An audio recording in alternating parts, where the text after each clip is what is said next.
Run.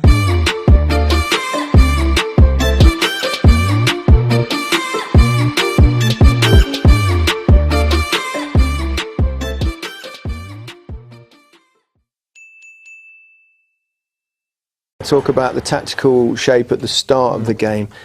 Doesn't seem to suit. Every time I see them play the three at the back, they seem to struggle. Yet he persists in it. Why do you think that is? Yeah, I was shocked that they went in with the three. There was no need of all the teams they're playing against. You've got Tadic, who's not a really out and out centre forward anyway. Wants to why have the three defenders at times marking one and having runners from midfield? And then when they did go into three, they went into a five. Yeah. So when they pushed the two wide men up, they were a five. They were always going to be outnumbered in midfield, and they couldn't press them.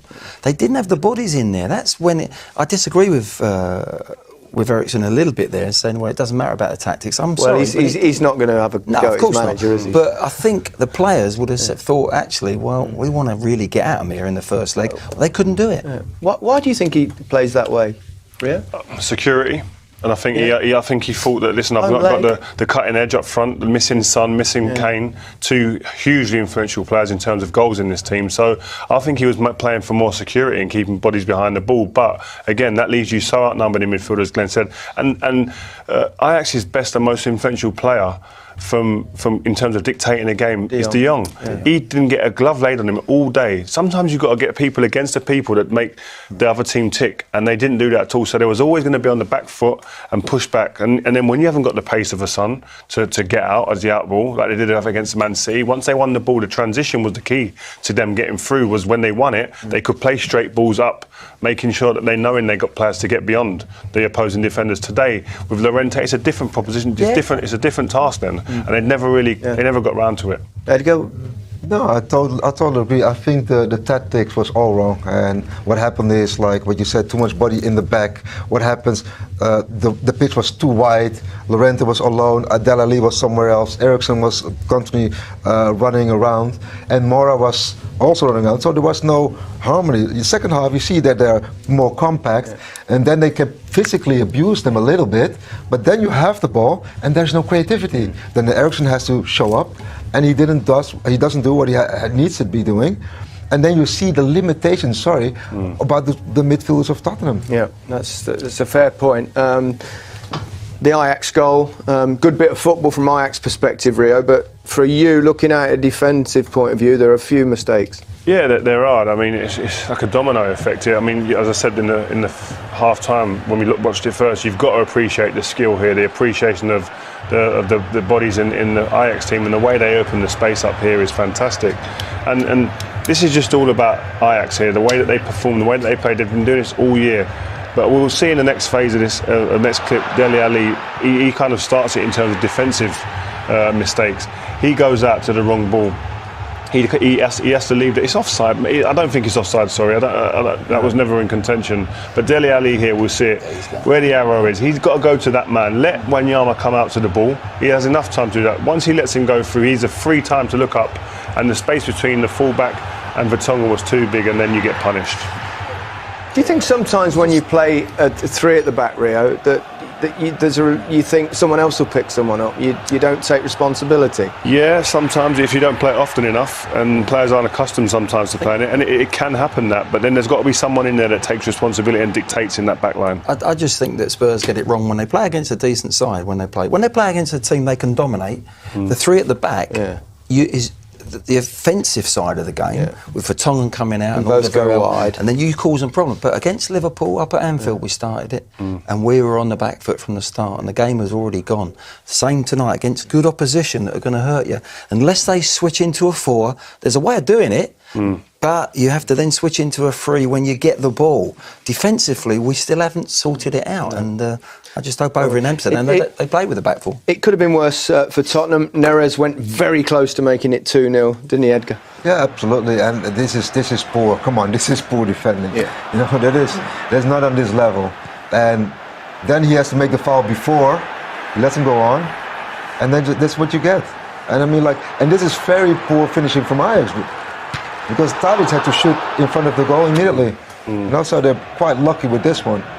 He just scuffs it a little bit, doesn't he? If he wraps his outside of his foot over it, he just scuffs it into the ground. And to be fair, that's the tie gone. If that goes in 2-0, I think the tie is over and done with. But that gives Tottenham a glimmer of hope. Well, Spurs didn't have too many clear-cut chances. In fact, they only had one shot on target in the entire game, and that was Dele Alli, and that was this instance. There was a long throw, not pretty on the eye, but this was scruffy, yes, to say the least. And this was really the only way Spurs were going to score today, in little bits and pieces, ball going up to the front and making things ugly, making things uncomfortable for this Ajax team.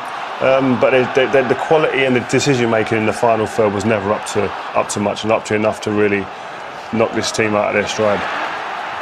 But far too often in this position here, Eriksen, his quality of pass there. See, the quality of passing that there wasn't on point. There wasn't a pass or a cross or a bit of skill that was going to make the difference. It was going to open that Ajax defence. It was all very mediocre. You could read every pass that was going to be played. This is the injury. This is a massive negative for Tottenham now if he's out for a while, because he's hit the back of Alderweireld's head there clashing, isn't it? And he was definitely concussed. It's funny because he seemed okay, didn't he? And then all of a sudden he stumbled and he lost the use of his legs. Yeah, that's unbelievable. What did you say? What? I mean, like, no, you noticed it immediately. I mean, like, I didn't even notice because he came in fresh. Yeah. And then all of a sudden, he lost his legs there. It looked scary though. Yeah, it really did. I understand he was being appraised still in the medical side of things here at Tottenham. So the fact there's no ambulances involved, hopefully it's not too serious. You'd like to think so, because he's an important player for them as well. And if he's concussed, he's going to be a concern for the next leg. Another miss. Only once, actually, in Champions League history, as a team lost the first leg at home 1-0 and come back to win. Only once. Do you know who that was? Anyone? No. You should know, Edgar. Yeah. You took part in Greece. that. 1996, correct, against Panathinaikos, Ajax on that particular occasion. It's a big ask for Spurs, there's no question about that. But it is, if they play like that today, they've got to improve on that performance. No doubt about it. Son coming back, that's going to be a big plus, but tonight it just wasn't the Tottenham that we expected. There was no creativity, their passing was off. There was too much hesitation in their passing, in their crossing. They played with too much fear for me. One player looked pretty comfortable throughout the game was De Jong. Yeah, Kept the ball nice and tidy. Yeah, he played like he always does. But you saw also in the second half when he got pressured, it was hard for him. But think about Ajax. Tadic was not, I think, exceptional. No. And Neres was not exceptional. So what happens if they do? They've got more to come. I hope so. But I think at this level, we're talking about playing at the top level here. If you give players of this standard time on the ball, they're going to look $1 million. And listen, this kid's a fantastic young talent. $75 million. $75 million worth of talent going to Barcelona. But his comfort on the ball. But again, he just looked at ease at this level, and no look passing there, just take through the lines. And there's a maturity in the way he plays, which I really, really like. Okay. Well, he kind of accepted responsibility, admitted that it was possibly a mistake starting with that system. Yeah, and that's an honest appraisal what we've seen from him there. I think that it was only right that you say what you see, and I'm sure he saw exactly what we were talking about earlier from up here. But what was missing was a spark as well from the team. You come into a semi-final, you expect a little bit of bite, a bit of aggression, some authority on the game, and there wasn't any of that in this Spurs team today. So that, I'm sure, along with the tactical side of it, he'll be disappointed with. You expect a different game in Amsterdam? No. No, the thing is, when I see them play now, and when Sissoko came on, there was a little spark coming on and whatever. Second half, there was a little bit spark, but I don't know. I mean, like, tactically, they solved it a bit, but creatively, I don't know if they will have the power to do that. I think starting that way, I know it wasn't just the goal, but it gave Ajax the emphasis. The first 13 minutes should have been Tottenham.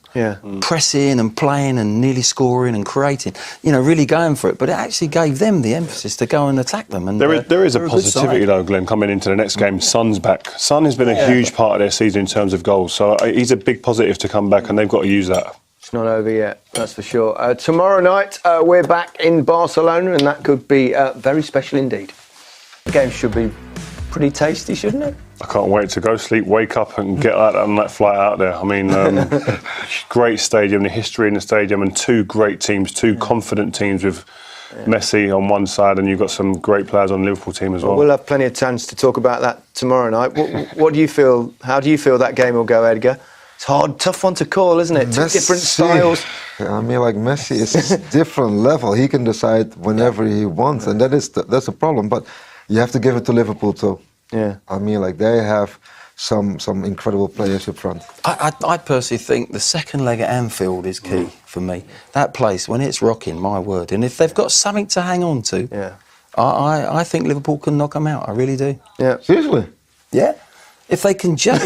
Edgar's not so if the little sure. man wants to go, well, today I'm going to score a hat-trick, OK, he might not do. But I think Anfield is an incredible place to go and play. I tell you what, as opponents. We'll leave you two to argue. You can carry on after we've gone off air. But Edgar, great to see you. Thanks, Glenn. You too, Rio. Not the greatest game here tonight, but tomorrow, bring it on.